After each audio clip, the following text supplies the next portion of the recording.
Hello.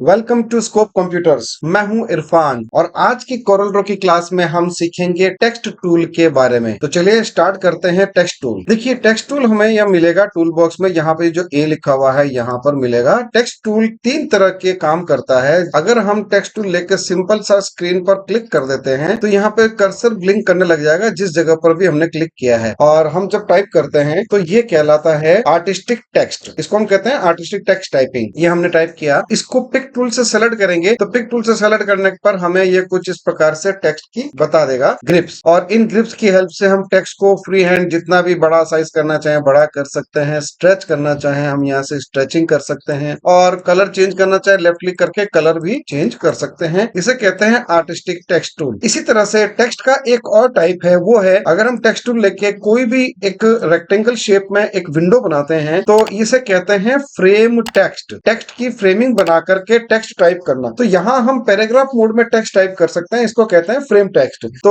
जैसे मैं यहाँ पे टाइप कर रहा हूँ, एक कॉमन लाइन है उसको, right over the lazy dog, इस तरह से मैंने इसको टाइप किया मल्टीपल टाइम। मैं इसको कॉपी कर लेता हूँ पैराग्राफ बनाने के लिए। इस तरह से मैं यहाँ पे कंट्रोल वी, एक पैराग्राफ बना दिया हमने। इसी तरह से नेक्स्ट पैराग्राफ एंटर प्रेस करेंगे, control we control we control we press करके मैं ये बना रहा हूँ। मैं एक डेमो टेक्स्ट दे रहा हूँ आपको कि यहाँ से हम टाइपिंग करके फ्रेम टेक्स्ट में किस तरह से टेक्स्ट को प्रेजेंट कर सकते हैं। अब देखिए, जैसे ही मैं फ्रेम को रिसाइज करता हूँ ऑटोमेटिक टेक्स्ट जो है नेक्स्ट लाइन पर जंप हो जाएगा, और फ्रेम जितनी बड़ी है उतनी बड़ी फ्रेम के अंदर आपको ये टेक्स्ट प्रेजेंट करने लग जाएगा। तो इस तरह से हम फ्रेम बढ़ा सकते हैं, ऐसे जितना A4 साइज का पेज है उतना हम लेकर के ऐसे बढ़ा सकते हैं, घटा सकते हैं। टेक्स्ट इसके अंदर फ्लो होता रहेगा। जबकि आर्टिस्टिक टेक्स्ट में क्या होगा, जो हमने टेक्स्ट लिखा है ये कंटिन्यूअस आगे चलता रहेगा। ये जैसे मैं टाइप करता जा रहा हूँ ये चलता जाएगा, चलता जाएगा, जब तक एंटर नहीं प्रेस करेंगे तब तक नेक्स्ट लाइन पर नहीं आएगा। इसे कहते हैं आर्टिस्टिक टेक्स्ट एंट्री। और इसमें हम जस्टिफिकेशन नहीं कर सकते, left align right align justify align ये कर सकते, लेकिन बुलेट्स ड्रॉप कैप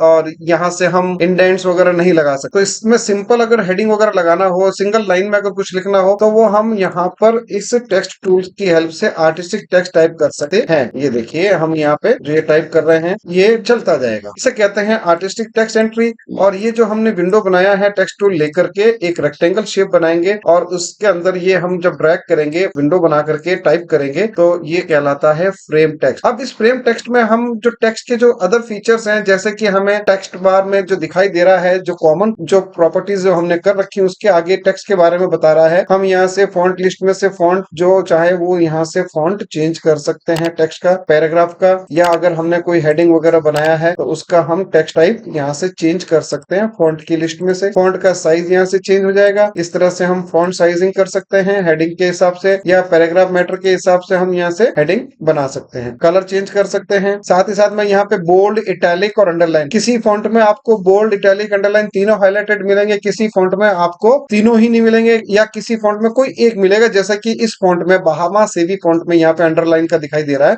लेकिन बोल्ड और इटैलिक इस फॉन्ट में अवेलेबल नहीं है, तो हम इसको बोल्ड नहीं कर सकते क्योंकि ये ऑलरेडी बहुत डार्क फॉन्ट है, थिक फॉन्ट, मोटा फॉन्ट है, तो इसमें बोल्ड की जरूरत नहीं है। इसी तरह से हम किसी दूसरे फॉन्ट में आते हैं, जैसे मैं यहाँ पे लेता हूँ बेकर सिग्नेट फॉन्ट लेता हूँ, इसमें भी वही चीज है, यहाँ पर हम बोल्ड नहीं कर पाएंगे, इसमें वो प्रॉपर्टीज अवेलेबल नहीं है। यहाँ हम आते हैं कोई दूसरा फॉन्ट लेते हैं, जैसे मैं यहाँ पर ये बेल लेता हूँ बीटी, इसमें भी अवेलेबल नहीं है। तो जरूरी नहीं कि हर फॉन्ट में आपको बोल्ड का स्टाइल मिले या इटैलिक का मिले, क्योंकि फॉन्ट में इटसेल्फ जो है बोल्ड इटैलिक की जो है थिकनेस होती है ऑलरेडी, इसलिए वो उसमें नहीं दिया होता। कई फॉन्ट में जो है अलग अलग टाइप दिए होते हैं फॉन्ट फैमिली में, तो वहां आपको बोल्ड, इटैलिक, अंडरलाइन मिल जाएगा। ठीक है, तो हम यहाँ से इस लाइन को, जो आर्टिस्टिक लाइन है, उसको left, centre, right, full justify, force justify कर सकते हैं अलाइनमेंट, बट ये फीचर्स बंद रहेंगे, जैसे कि बुलेट्स है, नंबरिंग है, ड्रॉप कैप है, पहले पैराग्राफ की जो इंडेंटिंग है ये यहाँ पर बंद रहेगी।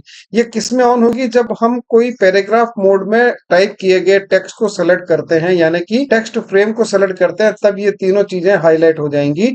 और इंडेंटिंग कब हाईलाइट होगा, जब हम टैब बटन प्रेस करेंगे। जैसे कि पैराग्राफ में होता आया है कि जब भी हम पहला लाइन स्टार्ट करते हैं तो उसको टैब दबा के करते हैं, तो उसको कहते हैं इंडेंटिंग, इसको कहते हैं टैब इंडेंटिंग। इसके अलावा यहाँ पर जो इंडेंटिंग हमें आ रही है, यहाँ पे सेलेक्ट हो रहा है, यहाँ पे ये इंडेंट करना है, इसे कहते हैं increase indent and decrease indent. ये हमें पैराग्राफ की जो एडवांस प्रॉपर्टी है वो यहाँ पे जाने पे मिलेगी, टेक्स्ट की प्रॉपर्टीज में चेक कर सकते हैं हम इसको। तो इस तरह से हम फ्रेम टेक्स्ट टाइप कर सकते हैं। एक और टेक्स्ट का टाइप होता है, वो होता है ओवर द लाइन, यानी कि लाइन के ऊपर टेक्स्ट टाइप करना। अब लाइन कैसे, हम फ्री हैंड टूल से ऐसे पेन टूल हो, बेजियर टूल हो या फ्री हैंड टूल हो, इससे हम ऐसा कर्व लाइन ड्रॉ करते हैं, ऐसा कर्व शेप ड्रॉ करते हैं। टेक्स्ट टूल को हम लाइन पर जैसे ही लाएंगे, देखिए ये लाइन पर लाने पर एक सिंबल दिखा रहा है इसका ओवर द लाइन, ऐसा एक एज लिखा हुआ आ रहा है। एज के ऊपर हम क्लिक करेंगे, कर्सर जो है उसी लाइन को फॉलो करेगा, उसी कर्व को फॉलो करेगा जैसा वो हमें दिखाई दे रहा है या हमने जिस तरह से बनाया है। तो ऐसे हम over the line text type कर सकते हैं। तो इसे कहते हैं over the line text entry. तीन तरह के टाइप एंट्री होती है, एक तो होता है आर्टिस्टिक, एक होता है फ्रेम टेक्स्ट और एक होता है ओवर द लाइन। इस प्रकार से हम लाइन के ऊपर टेक्स्ट टाइप कर सकते हैं। बोल्ड, इटैलिक, अंडरलाइन जो भी करना है वो हम यहाँ से कर सकते हैं, एज पर फॉन्ट में जो अवेलेबल हो। किसी फॉन्ट में नहीं होगा, किसी फॉन्ट में अवेलेबल होगा, एडिट कर सकते हैं, टाइप कर सकते हैं और स्टाइल को चेंज कर सकते हैं। तो फ्रेम टेक्स्ट, आर्टिस्टिक टेक्स्ट और ओवर द लाइन टेक्स्ट, ये टेक्स्ट की तीन प्रॉपर्टीज होती है जिसमें कि हम टेक्स्ट टाइप करके प्रेजेंट कर सकते हैं। अब बात करते हैं कि इसके अलावा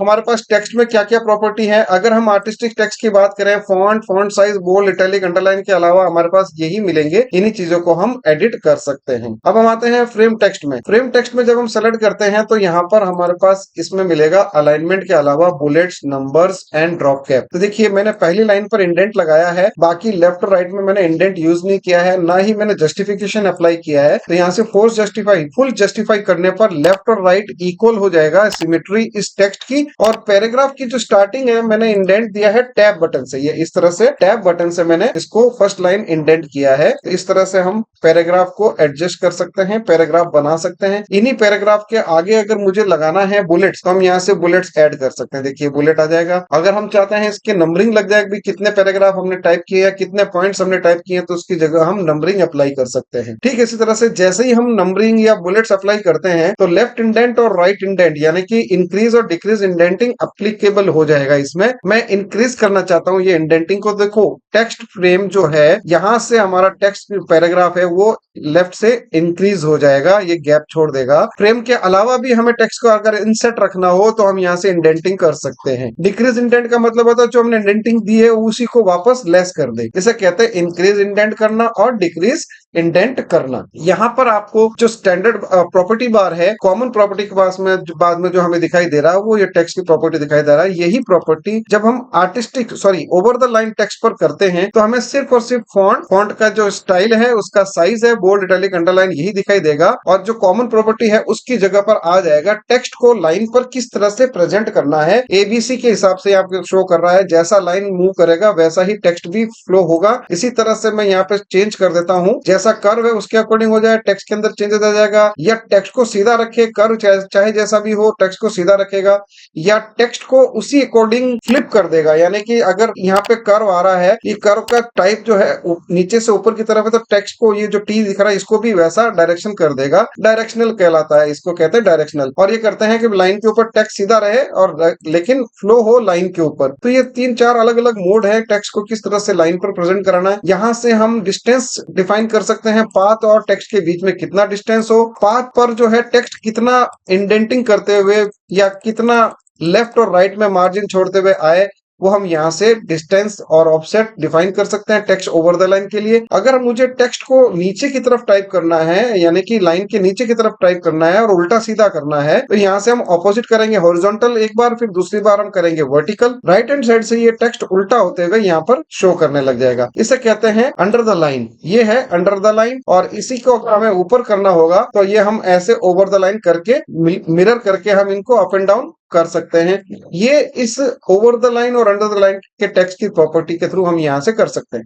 अब अगर मैं बात करता हूँ सर्कल में ड्रॉ करता हूँ, कंट्रोल बटन के साथ में मैं सर्कल ड्रॉ करता हूँ और यही टेक्स्ट में अप्लाई करना चाहता हूँ इस सर्कल पर, तो ऑलरेडी जो अप्लाइड है किसी कर्व पे, वहां से हटा के अगर किसी दूसरे कर्व पे लगाना हो तो हमें टेक्स्ट को सेलेक्ट करना होगा, टेक्स्ट मेन्यू में जाना होगा, फिट टेक्स्ट टू पाथ एक ऑप्शन होता है, वहां से हम बता देंगे कि इस टेक्स्ट को यहाँ पर फिट कर दे। तो ये फिट टेक्स्ट टू पाथ करके एरो बताना होगा। अब जैसे यहाँ पर ये लाइन में हटा देता हूँ, ऑब्जेक्ट में जाएंगे, यहाँ से ब्रेक अपार्ट कर देंगे इसको, टेक्स्ट को जो इस लाइन के ऊपर अप्लाइड है। ऑब्जेक्ट में ब्रेक अपार्ट तब हाईलाइट होगा जब हम ओनली टेक्स्ट को सेलेक्ट करेंगे और टेक्स्ट के साथ में लाइन भी सेलेक्ट हो जाएगी, तब ये क्या करेगा, आपको हाईलाइट करेगा ब्रेक टेक्स्ट अपार्ट। यहाँ से लाइन को और टेक्स्ट को हम अलग कर देंगे। देखिए अब इस टेक्स्ट को मैं पाथ पर अप्लाई करना चाहता हूँ सर्कल के, तो अब मैं यहाँ बताऊंगा इस एरो को मैं इस पर शो करा दूंगा। तो चूंकि हमने ओवर द लाइन टेक्स्ट को अप्लाई किया था, उसमें ऑलरेडी एक इफेक्ट था, दूसरा इफेक्ट हम सर्कल करना चाह रहे हैं, तो टेक्स्ट को उसी वे में मानते हुए यहाँ पर फ्लो कर देगा सर्कल में, लेकिन सही नहीं आएगा। तो हम इसको चाहते हैं कि एग्जैक्ट सर्कल पर दिखाई दे, एग्जैक्ट सर्कल पर आ जाए, तो ये टेक्स्ट हमें सीधा करना होगा। या तो हम अंडू कर सकते हैं या फिर हम टेक्स्ट को यहाँ से अलाइन टू बेस लाइन करेंगे एंड स्ट्रेटन टेक्स्ट करेंगे, टेक्स्ट सीधे हो जाएंगे। ये हो गया नॉर्मल वापस करना। अब हम इस टेक्स्ट को इस सर्कल पर टाइप करना चाहते हैं, तो हम यहाँ पे लाएंगे और इस तरह से फ्लो करा देंगे ओवर द लाइन। तो मैं पहले सर्कल बनाता हूं, उसके बाद में टेक्स्ट अगर मैं टाइप करता हूं तो इस तरह से कर्सर को, टेक्स्ट कर्सर को लाइन पर रख करके मैं टाइप कर सकता हूं जैसा अभी किया। और अगर हमने पहले ही आर्टिस्टिक टेक्स्ट टाइप किया हुआ है और उसके बाद में हमें किसी ऑब्जेक्ट पर इसको फ्लो कराना है, तो मैं बाद में ऑब्जेक्ट बना रहा हूं, तो उसके लिए मैं यहां से टेक्स्ट मेनू में जाके फिर टेक्स्ट टू पाथ ऑप्शन से पाथ बताऊंगा, तो ये सारी प्रॉपर्टी वापस आ जाएगी। अब यही टेक्स्ट मैं नीचे की तरफ लिखना चाहता हूं अंडर द लाइन की तरफ, तो ऐसे रोटेट करने पर, ये मैन्युअली रोटेट करने पर नीचे आ तो जाएगा, लेकिन टेक्स्ट का डायरेक्शन सही नहीं होगा। तो टेक्स्ट डायरेक्शन सही करने के लिए हॉरिजॉन्टल एंड वर्टिकल मिरर करेंगे, उसके बाद में थोड़ा सा हम डिस्टेंस वापस इसको डिफाइन करेंगे कि भैया इसका डिस्टेंस इस लाइन से थोड़ा बाहर की तरफ आ जाए। तो नीचे की तरफ प्रेजेंट करने के लिए टेक्स्ट को हमें ऐसे टेक्स्ट की प्रॉपर्टी चेंज करनी होगी। तो अब जब हम टेक्स्ट को ओवर द लाइन करते हैं, तो यहाँ पर हमें प्रॉपर्टी कुछ इस प्रकार की दिखाएगा, over the line, under the line के अकॉर्डिंग। तो ये होता है टेक्स्ट टाइप करना। सिंपल टेक्स्ट करना हो, आर्टिस्टिक टेक्स्ट कहते हैं उसको, किसी स्टोरी को टाइप करना है या कोई एप्लीकेशन टाइप करनी है, तो हम फ्रेम टेक्स्ट लेंगे और फ्रेम टेक्स्ट में हम ये प्रॉपर्टीज यूज करेंगे। साथ ही साथ अगर हमने किसी पाथ पर टेक्स्ट प्रेजेंट करना है, लोगो बनाना है, राउंड शेप में अगर कोई बनाना है, तो उसमें हम राउंड शेप में इस प्रकार से ओवर द लाइन या अंडर द लाइन टेक्स्ट को प्रेजेंट करके लोगो वगैरह डिजाइन कर सकते हैं। तो ये था आज के वीडियो में टेक्स्ट की प्रॉपर्टीज के बारे में। हम आगे के वीडियोस में भी देखेंगे कि इन टेक्स्ट को हम अलग अलग डिजाइन में किस तरह से यूज करेंगे। यहाँ पर इसमें हम वीडियो में हम ये क्लियर कर रहे हैं कि टेक्स्ट की क्या क्या प्रॉपर्टीज अभी हो सकती है इन जनरल, इन तीन तरह के टेक्स्ट के अंदर हम किस तरह से टाइप कर सकते हैं। That's all for this video friends. अगर आपको ये वीडियो पसंद आ रहे हैं तो आप लाइक कीजिए, कमेंट कीजिए, शेयर कीजिए और हमारे चैनल को सब्सक्राइब कीजिए। Thank you.